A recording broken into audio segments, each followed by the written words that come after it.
Jirama, maintien du tarif.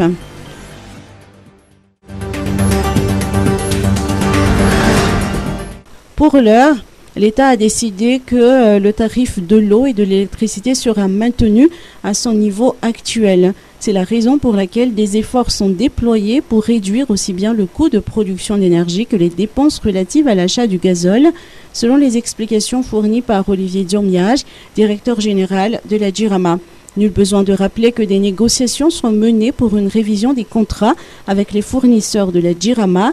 Les discussions allant dans ce sens ayant été enclenchées par le ministre de l'Eau, de l'Énergie et des Hydrocarbures lors de la semaine de l'énergie qui s'est tenue du 18 au 22 février dernier. L'on apprend qu'il ne reste plus que quelques jours avant que ces négociations n'aboutissent à un accord. Des précisions devront être apportées prochainement par le ministre Wun Jiamang.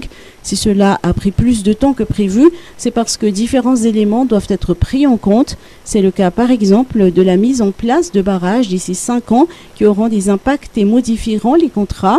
Il importe de se pencher sur les détails. L'aspect technique doit être considéré pour que l'aspect financier puisse réellement avoir des impacts sur l'économie.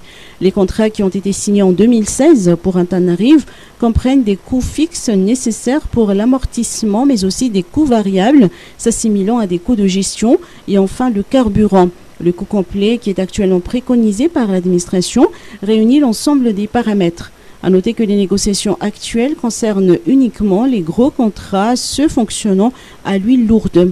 Les petits contrats en province fonctionnent au gazole et basculeront progressivement en hybride.